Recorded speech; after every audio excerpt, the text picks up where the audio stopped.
these markings on the ground here in the mountains of Ararat, that these are the last remnants of Noah's Ark, kind of shipwrecked, if you like, here on this mountainside. High in the mountains of eastern Turkey, there is a shape on the ground that has been argued over for more than 60 years.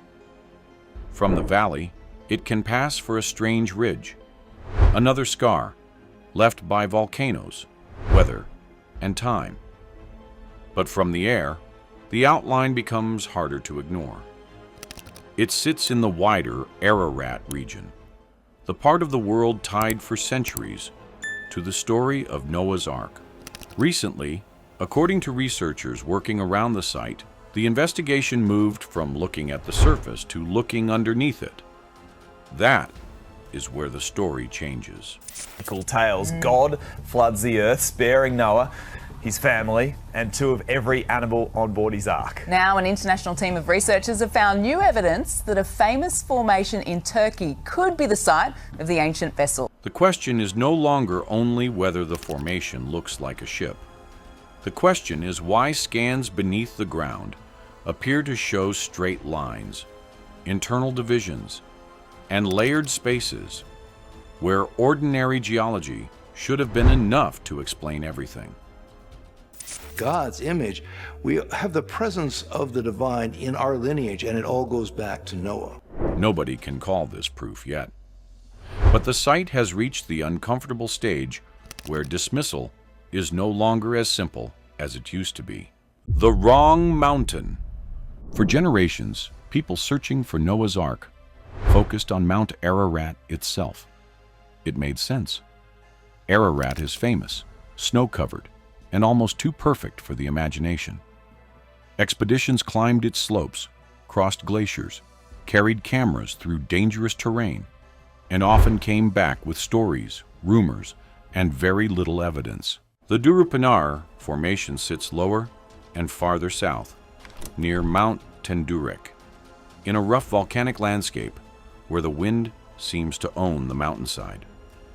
Local people had a name for the shape long before researchers arrived with equipment. They called it the ship. That does not prove anything by itself. Local tradition can preserve memory, but it can also reshape ordinary landmarks into legends. Still, the fact that people in the area had pointed to this exact ridge for generations is one reason the site never disappeared. In 1959, Turkish Army Captain İlhan Durupınar photographed the formation during aerial reconnaissance. Suddenly, the argument had a location, a photograph, and an outline people could measure. The measurement that kept coming back. The length became one of the strongest reasons people kept returning. The formation has often been reported to be roughly 515 feet long. In Genesis, the Ark is described as 300 cubits. Depending on which ancient cubit measurement is used, that length can fall close to the reported size of the formation. This is where the debate becomes tricky. A matching length does not turn a ridge into a ship. Nature can produce strange coincidences, especially in volcanic terrain, shaped by erosion, mud flows, and pressure over thousands of years. At the same time, the measurement is the kind of detail that keeps researchers from walking away completely. Turkey sent investigators in 1960. Early conclusions leaned toward natural explanations. But the outline remained, the measurements remained, and decades later, newer tools gave researchers a better question. What is happening underneath it? What the radar saw. Ground-penetrating radar sends signals into the ground and reads how those signals bounce back from different materials, densities, and layers. It does not give a perfect picture, but the recent scans reported at Durupınar still made people pay attention. The radar data has been described as showing long parallel lines running through the formation. There are also claims of right-angle patterns, layered sections, and separated spaces that some researchers interpret as internal compartments. That matters because the biblical description of the ark includes multiple decks and rooms inside. Again, this is not confirmation. Radar anomalies can come from geology, water movement, mineral changes, or natural layering. But the reported patterns do not sound random. They sound organized. And if further testing shows those shapes are truly structural, the site becomes much harder to explain as just another ridge. Why flood stories matter? This site attracts attention because flood stories are not limited to one tradition. In Mesopotamian literature, Utnapishtim survives a divine flood. In Hindu tradition, Manu is warned of a deluge. Other traditions also preserve stories of destructive water, survival, and renewal. That does not mean every flood story describes the same global event. Ancient communities lived near rivers, seas, and floodplains, so water disasters became part of human memory. Stories travel, merge, change, and become sacred over time. But this is why the Noah's Ark question grips people. It is not only about disaster, it is about survival after the world breaks. So when a boat-shaped formation appears in the region associated with the ark, and scans under it seem to show internal order, the discussion becomes more than archaeology. The soil that didn't match. The soil claims are another reason the Durupınar site remains controversial. Samples reportedly taken from within the formation have been described as chemically different from samples taken outside it. The claims include elevated organic material, unusual mineral traces, and vegetation that grows differently over the formation. Supporters argue that this could be consistent with an ancient organic structure decaying in place. Wood can change soil chemistry as it breaks down, alter drainage, and affect plant growth long after the original material has disappeared. But consistent with is not the same as caused by. Soil chemistry can change for many reasons. Minerals, groundwater, microbial activity, and volcanic processes can all create differences in the same landscape. It would be a jagged, irregular shape or a jumble of just little rocks and boulders in a mud flow. Until samples are independently tested, dated, and published in a way other experts can challenge, the soil evidence remains suggestive rather than decisive. Still, the idea is unsettling because it points to something beneath the surface affecting the ground above it. Whether that something is natural geology or the remains of an ancient structure is the question everyone wants answered. The stones in the valley. A few miles from the formation, large standing stones add another layer to the mystery. Supporters of the ark theory describe them as anchor stones, heavy stones with holes near the top, supposedly used to stabilize a massive vessel in violent water. Local tradition connects them to the ark.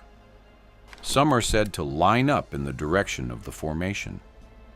Several have crosses carved into them, although those carvings are usually understood as later Christian markings, not proof of the stone's original purpose. Large stones with holes can have many uses.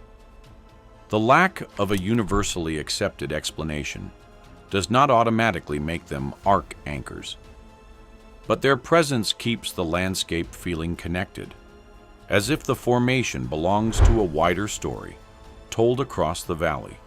Ron Wyatt and the problem of being early. Long before the recent scans, Ron Wyatt became the most famous promoter of the Durupınar site. He was not a trained archaeologist, and that has always mattered to his critics. He made bold claims, gathered samples, gave lectures, and argued that the formation was the remains of Noah's Ark. For many academics, Wyatt's name became a reason to reject the site outright. His wider claims were controversial, and his methods were not accepted as professional archaeology. But some newer scans and reports appear to revisit questions he raised decades ago. The length of the formation, possible internal structure, and unusual material around the site. That does not mean Wyatt was right about everything. It means the site deserves to be judged by current evidence, not only by the reputation of the man who shouted loudest about it. When the cameras went down, the most dramatic part of the story is the claim that researchers drilled into the formation and lowered cameras inside. According to the material circulating about the investigation, the drilling targeted areas where radar showed the strongest anomalies. The reported camera views describe chamber-like spaces, surfaces meeting at sharp angles, textures that looked layered or grain-like, and openings that appeared regularly spaced along a partition. There are also descriptions of a straight beam-like feature at depth. This is the part where caution matters most. Footage that is not publicly released cannot be treated as verified evidence. Descriptions from people involved are not the same as data independent specialists can examine. In archaeology, the difference between a stunning discovery and a misunderstood formation comes down to documentation, images, samples, dating, peer review, and repeat testing. Still, the reason the story feels so disturbing is clear. If a camera truly entered a buried space beneath the formation and found constructed-looking walls, openings, and beam-like structures, then the Durupınar site would move from fringe curiosity to one of the most important archaeological investigations on Earth. The Durupınar formation has lived in an uncomfortable space for decades. Believers see a ship. Skeptics see geology. Researchers see a problem that still has not been solved cleanly enough to satisfy everyone. The next stage has to be simple. Better access, careful drilling, direct sampling, transparent imaging, carbon dating where possible, and independent review. What can be said now is that the formation is real. The long-standing local tradition is real. The reported dimensions are striking. The radar claims are unusual. The soil claims are still debated. And the alleged interior footage, if it exists, as described, needs to be released before anyone can responsibly call it proof. So, is this Noah's Ark? Not yet. But something about this mountain has kept pulling people back since 1959.